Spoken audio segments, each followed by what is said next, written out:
Welcome to the Young Saints Leadership Podcast, where we're going to be talking about all things youth, from leadership culture to supernatural youth ministry and discipling revivalists. We hope you guys enjoy.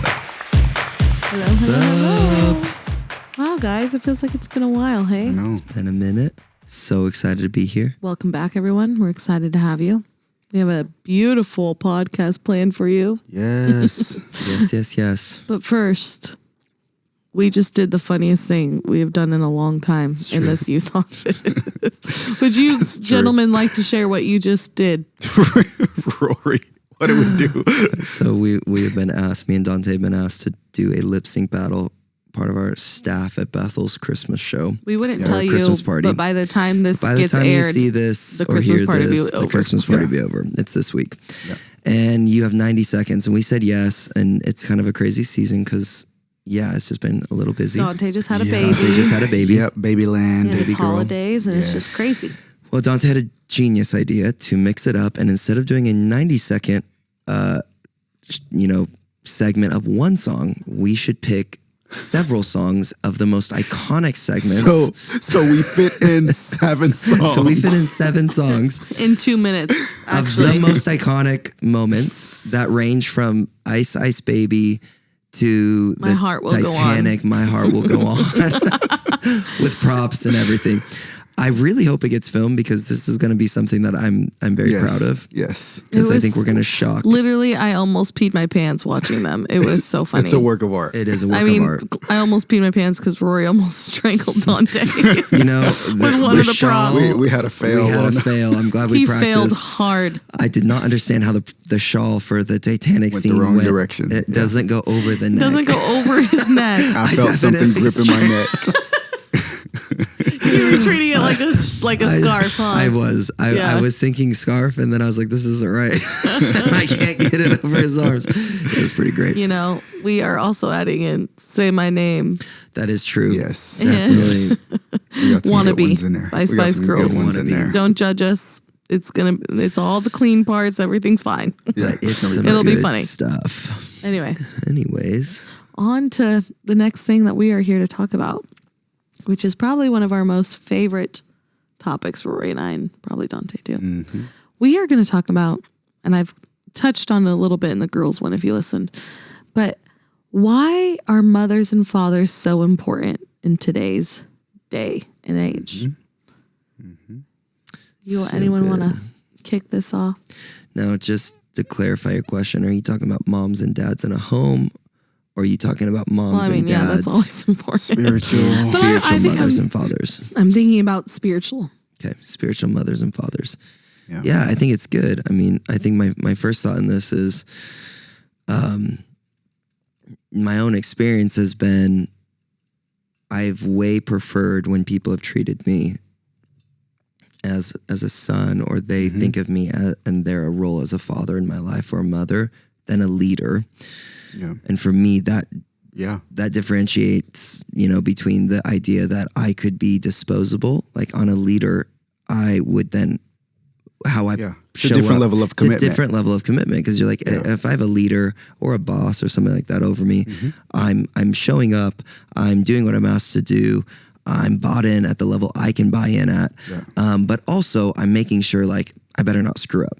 Because at some level, if I stop performing, not in a bad way, but just stop, creating results, doing the stuff that you're supposed to do with the job, not in a negative connotation, but the likelihood would be, hey, we're going to give you feedback, but if this doesn't work, then we move on. Yeah. The difference with, I would say, the mothers and fathers in my life would be that easy ability to shift people out of covenant doesn't work because you've made a covenant relationship, like moms and dads. I'm committed to you. You're committed to me. Like we're together regardless of what comes. Yeah. And that, I think that's why it's so scary as leaders to step into that mode, because you're like, I actually would prefer to have not an out, but freedom is maybe the word we would call it, that I'm not stuck with a person, that I'm free to believe in whoever I need to or want to believe in.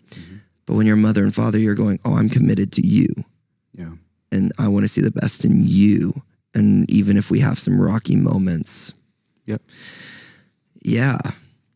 I think that answers it.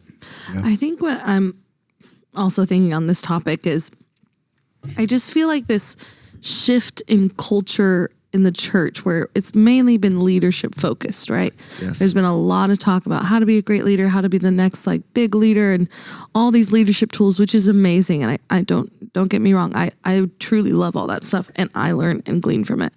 But I do feel this, like me and Rory have been talking for years, honestly, about this shift of switching from like, especially in regards to youth ministry as a leader, mentor to like the mindset of a mother and a father. Yeah. And how that is different and how that plays out in a student's life or one of our youth leaders' lives. How do we switch from just being a leader in someone's life to someone that is treating, not like we have to claim everyone as our sons and daughters. It's not an unhealthy loyalty. You know, like you probably don't have time to claim every single student in your youth ministry as your son or daughter. Because what Rory's talking about is beautiful, and we have those, but it's a big commitment and it's very costly. Mm-hmm. And I think everyone needs those, but not everyone can be that. But it's still the mindset of a leader or a coach puts someone in to win the game, because they need a win. But a mother and a father would think of this student or this young person's life in full picture and say, hey, you're actually not ready to play right now. I don't need to win a game. I'll take the loss so that you can stay stable long term. Does that make sense? Yeah. And I think, how do we switch from just becoming leaders and we're just this leadership culture and we're just raising and pumping things out, versus how do I look at my youth ministry in longevity, big picture, as a mother and a father, that I'm not interested in having a massive, awesome event. I'm interested with the students in my youth ministry walking with God for all their days. Well, does that make sense? Yeah, I want to throw in a few verses, because I think sometimes on this, whenever you touch on leadership right now in our culture, leadership is so highly elevated, which is amazing, but it is very highly elevated. I think for me, the whole revelation Jesus came was that we are part of a family, right? And that God is not our leader. He is our father. And I think that there's the starting point of the shift to go, have we actually bought into something that as a church, we were supposed to glean from, but not buy into? Yeah. Like, I love leadership. I read leadership books all the time. I love all this stuff. Like, I eat it up, but I apply it in a different way. Like, I'll read a book and apply it differently. And I'm like, man, I love this book, but in the context, God's a father. Mm-hmm. So we want wins. Like, this is leadership things. Like, the how do you start momentum? Mm-hmm. You got to get wins. Right. The problem is do I use people to get wins for my own momentum? Well, then now I'm not thinking like a mom and a dad. Yes. Okay, so now I'm using people. Well, that's not God. So how do I utilize the strength of knowing, how do we create momentum and having wins? Oh, wins look different. What's a win look like in the home? For me, it's we have kids that can make messes and stay in our youth ministry for 6 and 7 years. Yeah. And we are fighting for them the whole time. Yeah. And you're going, why are you doing that? You're wasting your time and energy. And some people look at it as waste. I'm like, mom and dad, if a kid is struggling, their own child, would they go, it's a waste to go out of my way to help them? No mom and dad does it. They are going, we will adjust our life to help you because you are so valuable. We need to even slow down in the season to make sure you are doing better. And I think it's a shift to go, God was never, he is the leader, but he's like the father. Yep. He is, and that is, again, in culture, father it can be very triggering. We are so fatherless that people would rather associate with leaders because it's hard to connect with a father, because we have a lack of fathers in America.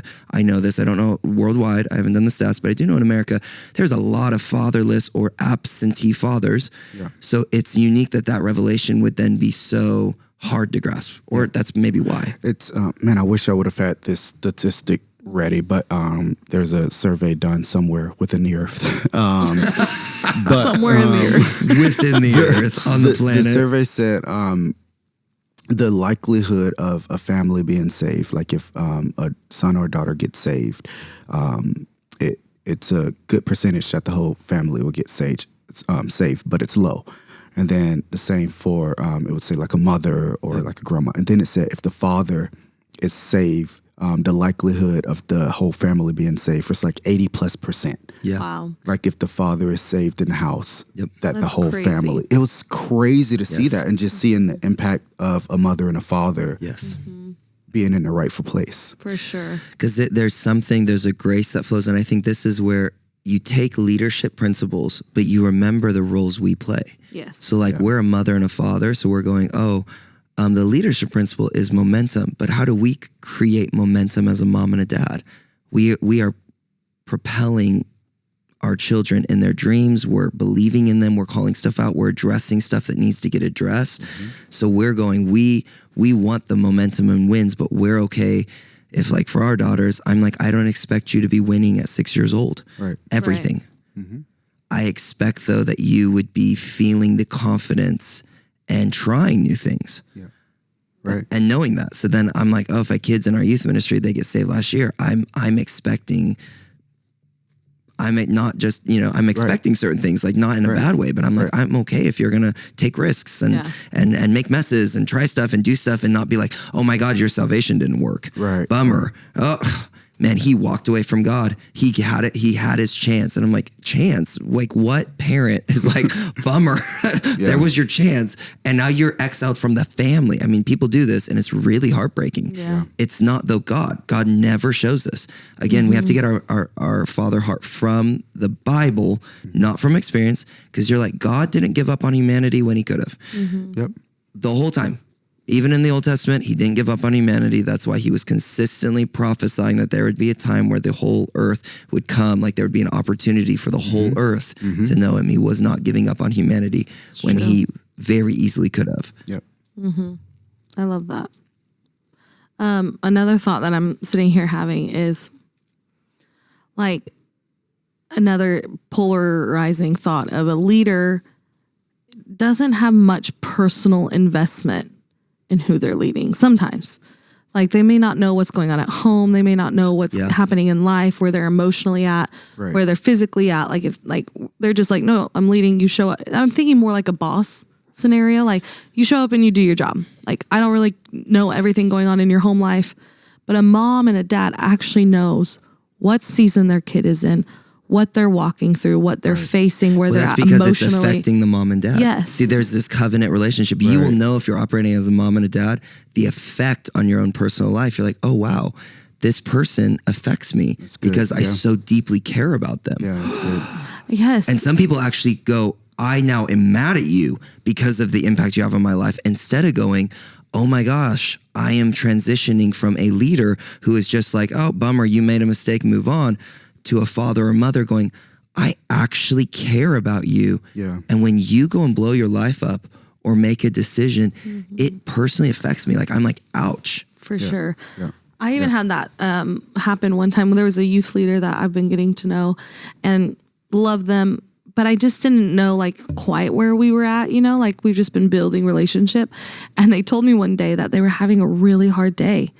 And I remember it like made me so sad where I could feel the effect. Like it wasn't even they blew up their life, but they were just having a really rough moment. And I felt so sad, almost as if my daughter came home to me and said, Mom, something happened at school today and it made me really sad. Right. I feel that. Like that makes me angry and sad sometimes. Yeah. And I felt it with this youth leader and I'm like, and the Lord spoke to me, you're switching to a mom.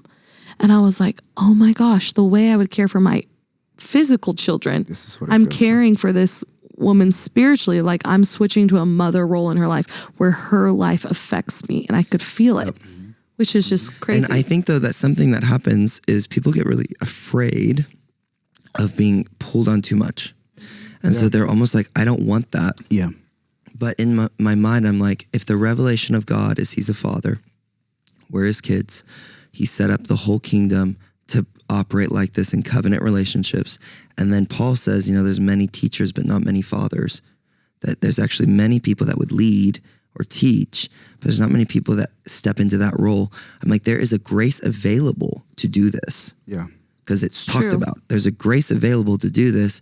And you almost can't worry because, again, you're still thinking like a leader if you're thinking and this is going to sound weird because I so love this. So, if you get to know me more outside of this podcast, you'll know I love efficiency.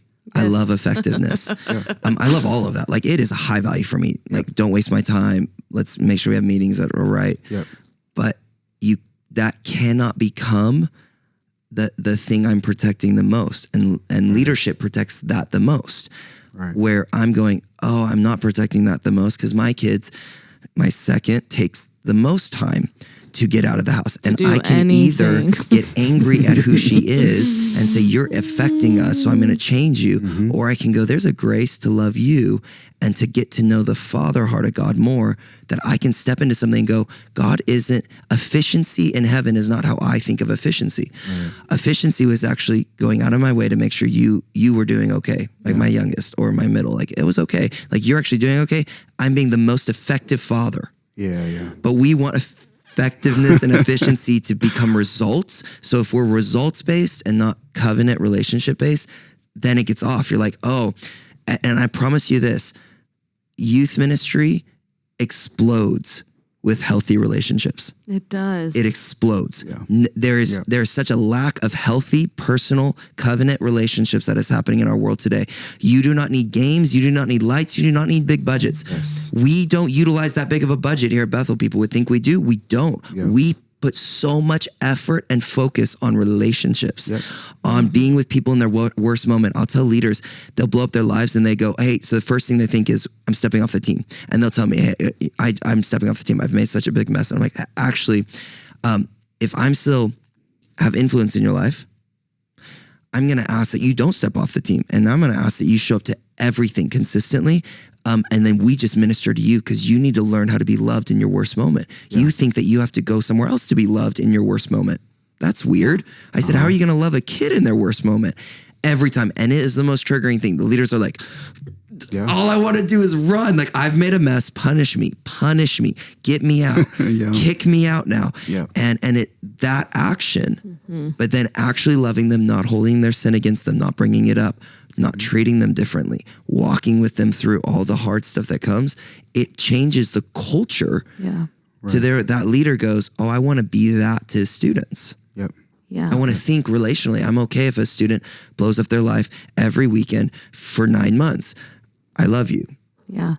And I think mothering and fathering looks the most similar to discipleship. I feel like it's the most parallel example to know, like, which, and if you think of the Great Commission, we are called to make disciples. It's the goal of why we are all here. But you do that, you can even, it's similar to discipleship with mothering and fathering, because you are in it, you're doing life on life. Yeah. And I think that's what has been the most impactful for me. And like you said, people think they need to give all this time. You don't need to sit at a coffee shop for 8 hours a day discipling all your people and creating sons and daughters that way. Well, I'll even give an example personally. Like, obviously we go to work. So my kids wake up, they go to school, we go to work. So I don't see them, besides a small part in the morning that we are like getting ready, I don't see them all day. And then at night we have to be intentional to spend the quality time. And it's usually a shorter amount of time. So even with your immediate family, you're not spending 8 hours. So I don't know. I spend hours, but with Kinsey, our youngest, she does, but she's at home. But the idea is sometimes people think I need more time. And I'm like, no. Utilize the time you have and be intentional. Yeah. Be focused. When they're talking, look at them in the eye. When they're sharing something, make sure you're listening. If you're distracted and you don't hear, it communicates, I don't value you. It's my kids. My kids just yell at me though. They say, you're not listening. People don't. But with your students and your leaders, you just do life on life. Invite them over for dinner. Let them be around your family. I had a student that wanted to hang out. I'm like, great, come hang out with me and my kids, but we got to run to Target to buy something. And we just did it together because I don't have the time to sit down at a coffee shop, but I still want to pour out in this student and have her be a part of my life because I believe in her and I see what's on her life. And so I feel like even with this next great awakening that I believe is coming to youth, the only way revival will be sustained is through discipleship with young people. Yes. We need people walking with God consistently for their whole lives. We're concerned about them being moms and dads. We're not concerned about them having an awesome moment at our conference and releasing words of knowledge, Or which is their still powerful. It's powerful, It's but so powerful. And that is a goal of ours. But the goal is that they walk with God all their days. But the only way they can do that is through discipleship and mothers and fathers being connected to them and believing them and calling them out. Yes. And I want to share one more thought on that. It's that is in essence thinking like a mother and father for the church. We as youth pastors have to be thinking of the future church. We are the church. So every young person is the future fathers and mothers that will be sitting in a church, leading churches, leading businesses, going, how will your families be? How will you experience God and the church and the belief? Yes. Like, it's not just, I hope I can get my kids to prophesy and do words of knowledge so I feel better as a leader. I hope they love God and our youth ministry so I feel better. It's going, we want 20, 30 years from now, no one in our youth ministry is getting a divorce and they have healthy marriages. Yes. And they're impacting their own spheres of influences with their marriage. It's true. And we might never hear about it, but I'm like, praise God that you left and you're still going. Yes. That's what. And one of the greatest, we'll end with this, one of the greatest tragedies that I've seen is us as leaders have intentionally poured into and chosen people that we believe have a leadership gift on their life that could actually impact our ministry or our movement. Yes. And that's where we aim all of our energy. But someone gave us a prophetic word one time and said, mothers and fathers want people for who they are. Leaders want people for what they can do. Yes. And that is the mentality that we have to break, that we're not only pouring into kids that we think could benefit us in our ministry, but we're pouring into the kid that's going to be a doctor and could literally save lives. Or like the it's kid that both looks and. like they might not be anything right now, and Yes. God's like, actually, there's such a divine thing on him. You have to find the see, destiny. Yes. You have to find the Yes. destiny before they see it in Yes. themselves. There's a mom and a dad. You see the destiny before they actually even see As it. we're all parents here, we see destiny over our kids before they even know it. Yeah. They offer us absolutely nothing. Our kids don't benefit us besides the love and joy we feel. of being But parents. they don't Absolutely. do their dishes. They don't make their Right. food. They barely get themselves dressed. As of right now, they aren't offering much. But us as moms and dads see our kids, see the potential, and choose to call them out to what they can be. But anyway, we will end with that. There's a lot on that. But we love you all. We'll talk to you next time.